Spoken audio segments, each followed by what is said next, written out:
이 시간 요한복음 14장 23절 한 절의 말씀을 함께 읽으며 마음에 받도록 하겠습니다.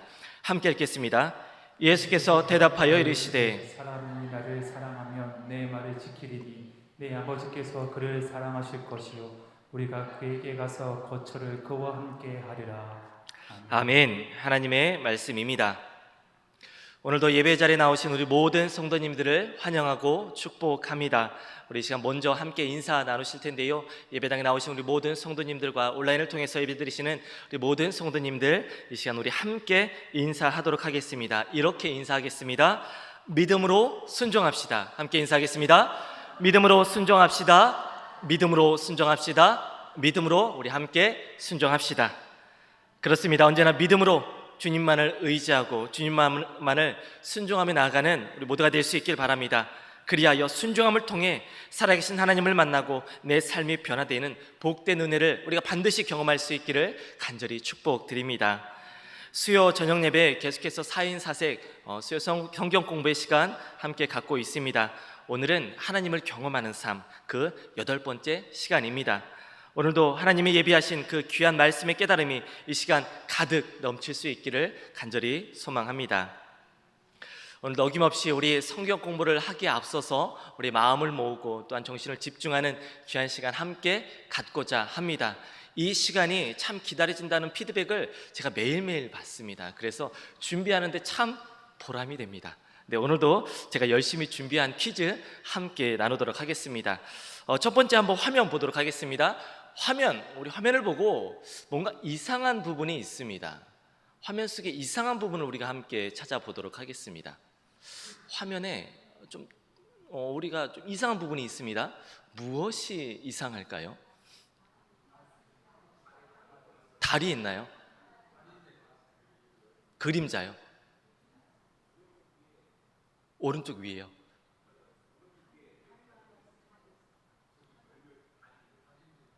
달이 있죠. 이 사진이 무슨 사진인가요?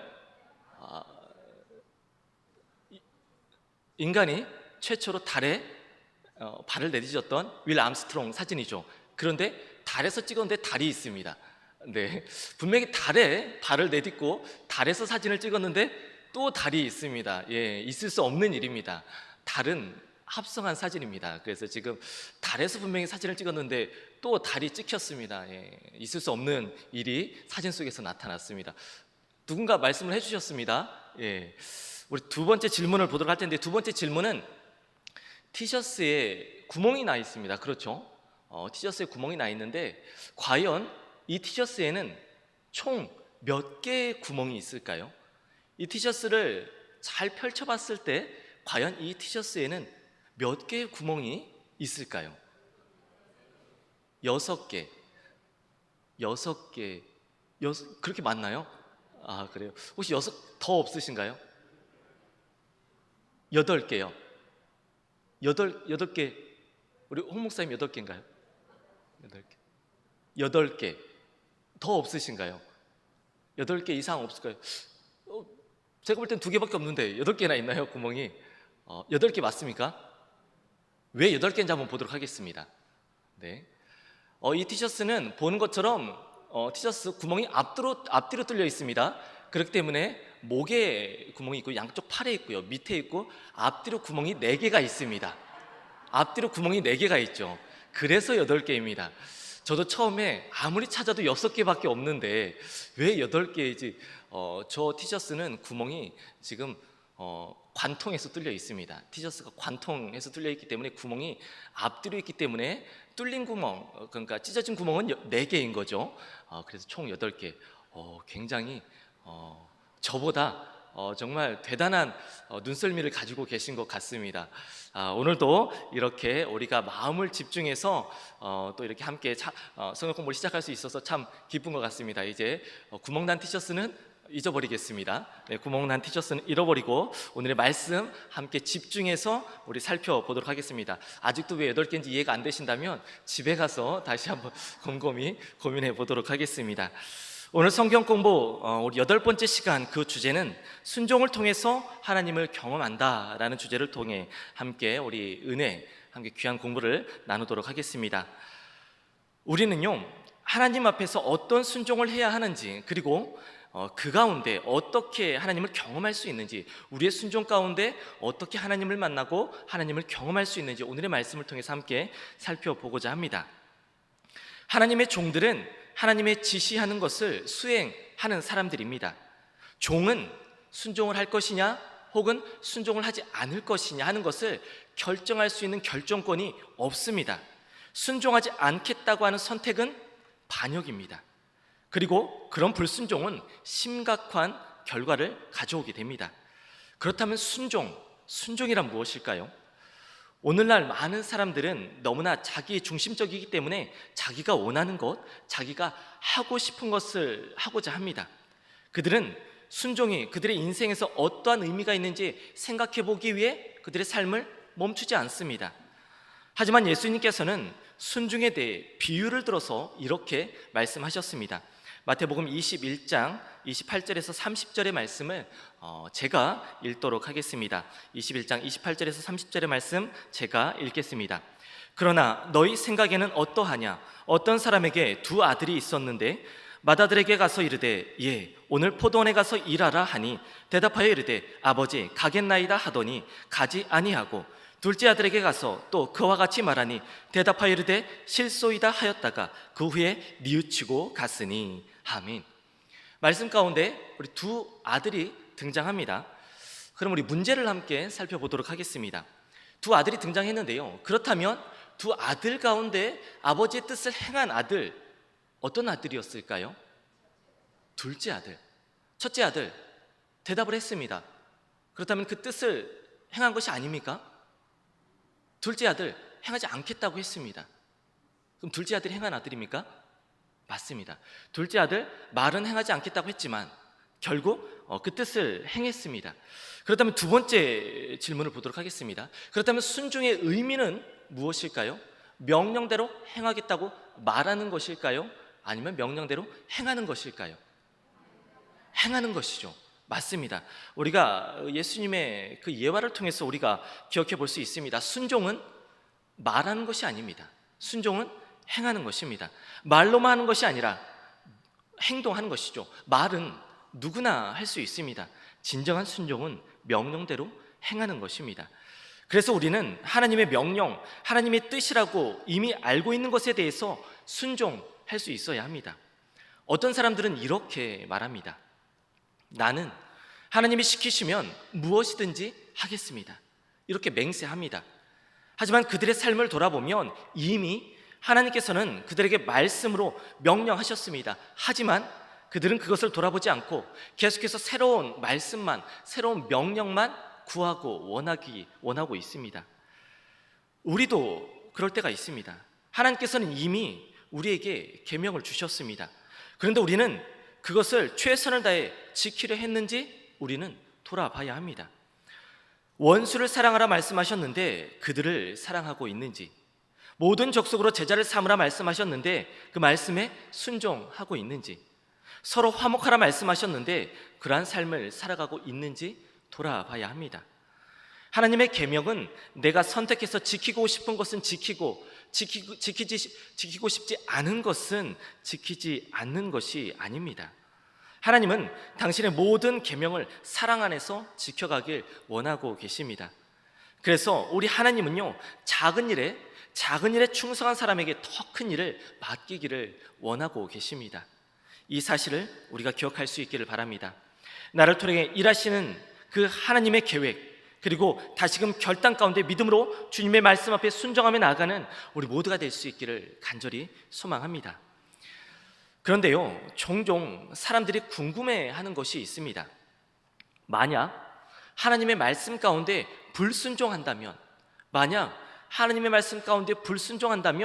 하나님께서는 그 사람들 가운데 두 번째 기회를 주시지 않는 것일까? 라는 궁금증을 갖게 되기도 합니다. 요나서의 말씀을 통해서 이 궁금증을 함께 해결해 보도록 하겠습니다. 요나서 3장 1절에서 5절의 말씀, 10절의 말씀 제가 천천히 읽어 드리도록 하겠습니다. 여호와의 말씀이 두 번째로 요나에게 임하니라. 이르시되 일어나 저 큰 성읍 니느웨로 가서 내가 내게 명령한 바를 그들에게 선포하라 하신지라. 요나가 여호와의 말씀대로 일어나서 니느웨로 가니라. 니느웨는 사흘 동안 걸을 만큼 하나님 앞에 큰 성읍이었더라.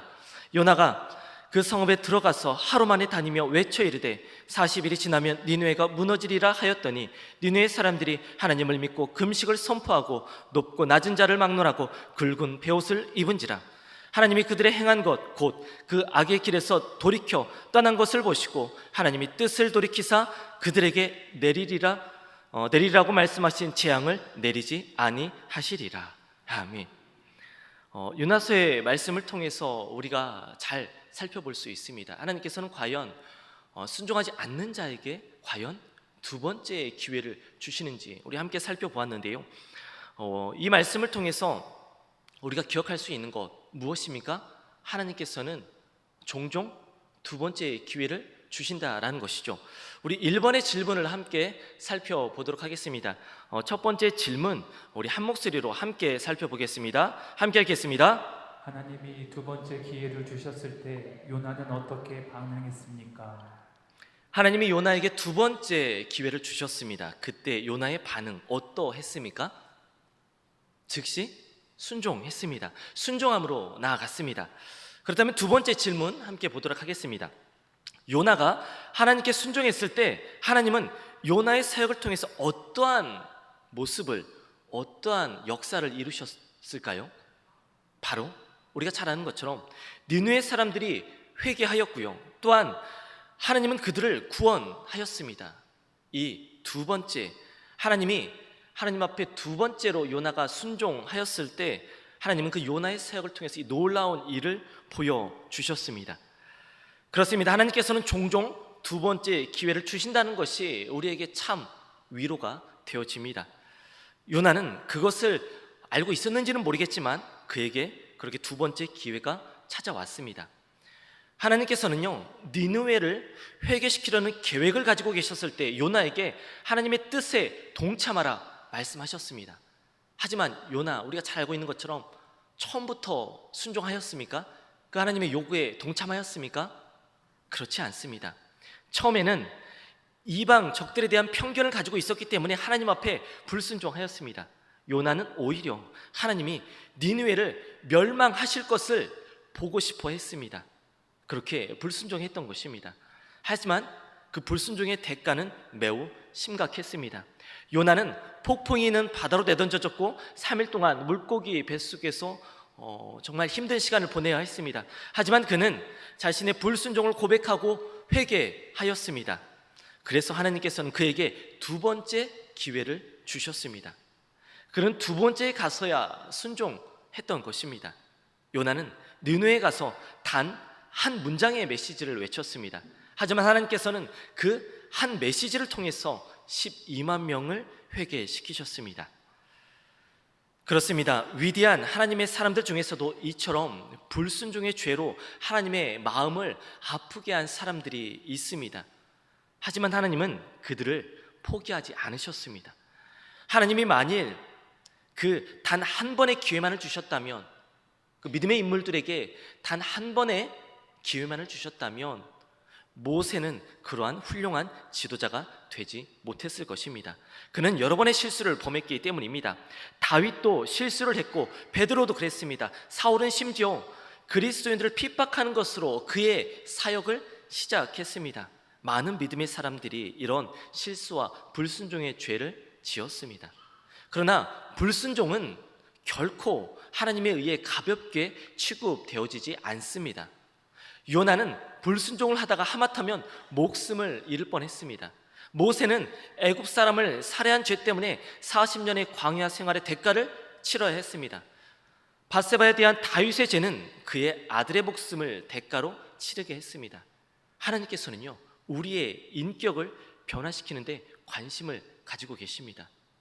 아마 얼마 동안은 우리의 행동을 그냥 내버려 두실 수 있습니다. 하지만 곧 우리의 마음을 돌이키기 위해서 연단의 시간을 갖게 하십니다. 처음에는 우리가 잘못된 선택을 하도록 내버려 두실 수 있습니다. 하지만 그러나 곧 성령님께서 그것이 하나님의 뜻이 아님을 우리에게 알게 하십니다. 그분이 다시 바른 길로 우리를 인도해 주시는 것입니다. 성령님은 나를 바르게 고쳐주시고 하나님의 길을 가르쳐 주십니다. 하나님께서는 그렇게 불순종이라는 환경 속에서도 모든 것을 합력하여 선을 이루어 가시는 것입니다. 이렇게 하나님은 용서해 주시고 두 번째 기회를 주시지만, 그렇다고 해서 하나님이 두 번째 기회를 주신다고 해서 우리가 그것만을 믿고 불순종을 해서는 절대 안 됩니다. 왜 그렇습니까? 두 번째 기회가 주어지지 않을 수도 있기 때문입니다.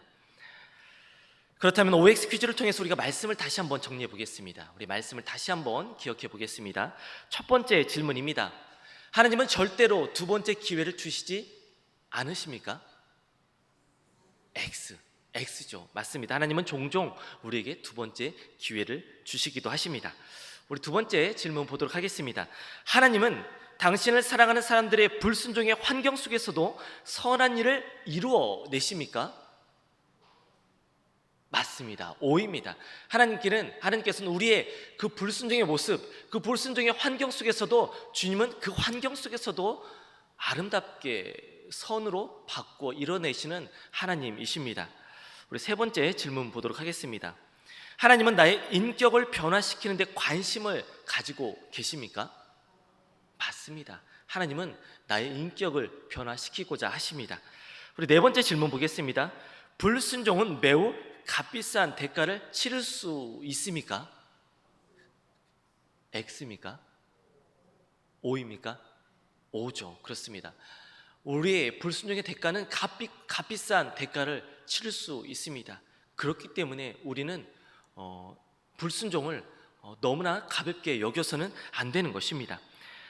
하나님은 우리를 사랑하십니다. 그래서 우리에게 최선의 것을 바라십니다. 그것이 모든 계명과 가르침을 주시는 이유입니다.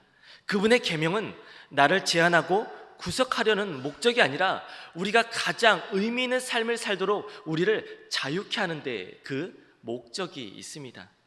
순종은요, 다른 어떤 것에서도 방해받지 않은 하나님과의 교제를 의미합니다. 순종은 다른 어떤 것에서도 방해받지 않는 하나님과의 교제를 의미합니다. 그래서 존 세미즈라고 하는 사람은요, 그가 쓴 찬송가 449장을 통해서 이렇게 고백하기도 했습니다. 의지하고 순종하는 길은 예수 안에 즐겁고 복된 길이로다. 아멘. 그렇습니다. 순종하는 길이 가장 기쁘고 복된 길인 줄 믿습니다. 순종만이 우리가 걸어가야 할 참된 믿음의 길인 줄 믿습니다. 하나님은 사랑이십니다. 하나님을 의지하고 그분을 믿으시기 바랍니다. 그리고 그 믿음 가운데 순종으로 나아갈 수 있기를 바랍니다. 그러면 우리는 하나님과 더욱더 친밀하게 교제하고 그분을 깊이 알아가게 될 것입니다. 이것이 우리의 참된 기쁨이 되는 것입니다.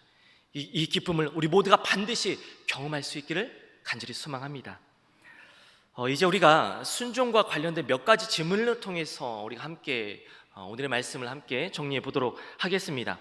나는 순종의 길을 걸어간다고 하는데, 나는 믿음의 길을 걸어간다고 하는데 하나님은 왜 나에게 이해되지 않는 모습들을 보여주는 것일까?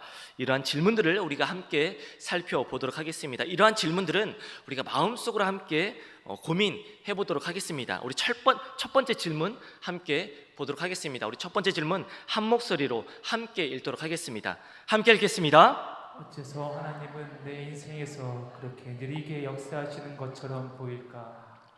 어째서 하나님은 내 인생 가운데 그렇게 천천히, 그렇게 느리게 내 삶 가운데 역사하는 것일까? 우리가 다 한 번쯤은 이러한 고민, 이러한 궁금증, 이러한 질문을 우리가 가졌을 것입니다.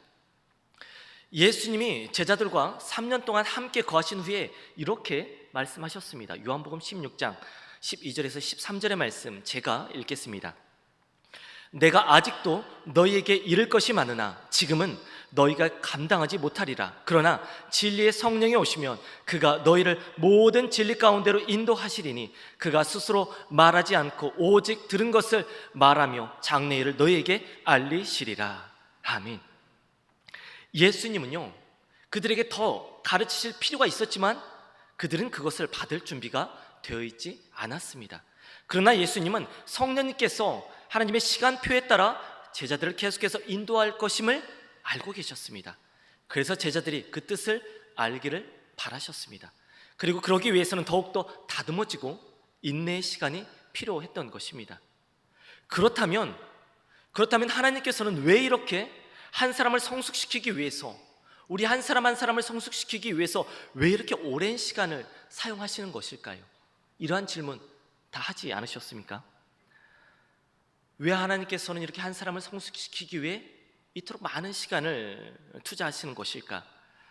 오늘 있다가 내일 없어질 풀은 성숙해질 시간이 그렇게 많이 필요하지 않습니다. 하지만 몇백 년을 살아가는 참나무는 자라나고 성숙해지는데 많은 시간을 필요로 합니다. 오랫동안 그 나무가 자라나고 살아가야 하기 때문이죠. 그렇다면 우리는 어떻습니까? 우리는 하나님과 영원토록 살아가야 합니다. 그래서 더욱더 많은 성숙의 시간이 필요합니다. 하나님은 그분의 목적에 맞게 우리를 만들어 가시는 것입니다. 이 시간 이러한 하나님의 계획 가운데 온전히 동참하는 우리 모두가 될 수 있기를 바랍니다. 그렇다면 분명 나를 통해 하나님의 놀라운 뜻이 이루어지는 것을 우리는 반드시 경험하게 될 것입니다. 그렇다면 우리 두 번째 질문 우리 함께 보도록 하겠습니다. 나는 분명히 순종하고 있는데 왜 나의 삶의 문이 닫혀 있는 것일까? 그러한 문이 닫혀 있을 때 과연 하나님은 무엇을 하고 있는 것일까? 이러한 우리가 생각, 이러한 질문, 이러한 고민 우리가 해보셨을 것입니다. 나는 순종하고 있는데 왜 문이 닫혀 있고 이 가운데 하나님은 과연 무엇을 하고 있는 것일까? 우리가 한 가지 가정을 해보도록 하겠습니다. 하나님께서 나를 어떤 임무나 장소 또는 사명을 부르고 계신다는 것을 우리가 깨달았습니다. 알았습니다. 하나님이 어떠한 사명을 위해서 나를 부르셨고 어떠한 일을 위해서 나를 사용하신다는 것을 우리가 깨달았습니다. 우리가 지금 그러한 상황에 놓여 있습니다. 그때 우리는 그것을 열심히 하려고 하는데 그 일이 잘 이루어지지 않습니다. 이러한 상황을 우리가 한번 가정해 보겠습니다. 그렇다면 보통 어떠한 생각을 할까요? 아마 이것은 하나님의 뜻이 아닐 거야. 이것은 하나님이 원하는 것이 아닐 거야. 이렇게 아마 생각할 것입니다. 하나님은요, 우리를 하나님과의 관계로 부르십니다. 그렇기 때문에 환경을 해석하는 데 있어서 매우 우리는 신중해야 합니다. 많은 경우 우리는 너무나 빨리 결론을 내려버립니다. 우리의 생각과 논리로 결정짓고 결론을 내려버립니다. 그런데요, 우리의 논리로 생각하면 그 어떠한 일도 제대로 되어지는 것처럼 보이지 않습니다. 대부분의 경우 하나님이 부르시고 지시를 내리실 때에는 그 부르심은 지금 당장 무엇을 하라는 것이 아닙니다. 내가 처한 환경에서 하나님이 무엇을 하시려는지 말씀하시는 것입니다. 예를 들어보겠습니다. 하나님은요, 바울을 통해서 이방인들에게 복음을 전파하시겠다고 말씀하셨습니다. 하나님이 하시겠다는 것입니다. 바울은 그저 통로입니다. 그런데 바울이 신라와 함께 두 번째 전대 유행을 떠날 때 그는 또다시 아시아의 복음을 전하고자 했습니다. 그때 성령님께서 그 길을 막으셨습니다. 그래서 그들은 다른 길로 방향을 돌려야 했습니다. 그럼 여기서 바울의 문제 무엇입니까? 자기가 무엇을 해야 하는지 스스로 알아내려 했던 것입니다. 우리는요, 내가 스스로 고민하기보다 하나님께 들어야 합니다. 그래서 바울에게 하나님께서 이렇게 말씀하십니다. 바울아, 내가 하는 말을 들어라. 내가 너에게 가야 할 곳을 알려주기 전까지 너는 드로아에 그냥 머물러 있어라. 그렇습니다. 만약 내가 하나님을 따라 순종하기 시작했는데 하나님의 말씀 가운데 온전히 따르고 있는데 문이 닫힌 것처럼 보여진다면 우리는 다시금 주님 앞으로 돌아가야 합니다. 그리고 주님이 무슨 말씀을 하시는지 처음부터 명확히 들어야 합니다. 내 생각이 아닌 주님의 뜻을 구해야 하는 것입니다. 이 사실을 반드시 기억하고 믿음으로 나아갈 수 있기를 바랍니다. 우리 이제 마지막으로 세 번째 질문 함께 보도록 하겠습니다. 내가 받은 말씀이 과연 하나님으로부터 온 말씀인지, 아니면 나의 이기적인 나의 욕망에서 비롯된 그런 말씀인지, 아니면 사단으로부터 온 말씀인지 어떻게 구분할 수 있을까? 어떻게 분별할 수 있을까? 이런 고민 우리가 한 번쯤은 다 해봤을 것이라 생각합니다. 어떤 사람들은요, 일이 생겼을 때 사단의 속임수를 구별하기 위해서 사단이 역사하는 방법을 연구합니다.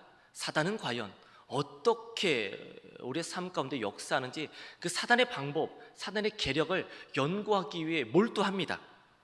그런데 여기서 중요한 것이 있습니다. 중요한 것은요, 사단은 벌써 패배한 존재입니다. 그렇기 때문에 우리는 사단의 초점을 맞출 필요가 없습니다. 우리는 영원한 승자를 믿고 그분께 집중해야 합니다. 제가 한 가지 예를 들도록 하겠습니다. 캐나다에 왕립 기마 경찰이 있습니다. 캐나다의 기마 경찰은 캐나다의 가장 큰 경찰 조직이기도 합니다. 이 왕립 기마 경찰은요, 위조 집회를 감식하는 훈련을 한다고 합니다. 그런데요, 이 경찰국에서는 경관들에게 절대 위조 집회를 보여주지 않습니다. 그렇다면 어떻게 위조 집회를 구별할 수 있을까요?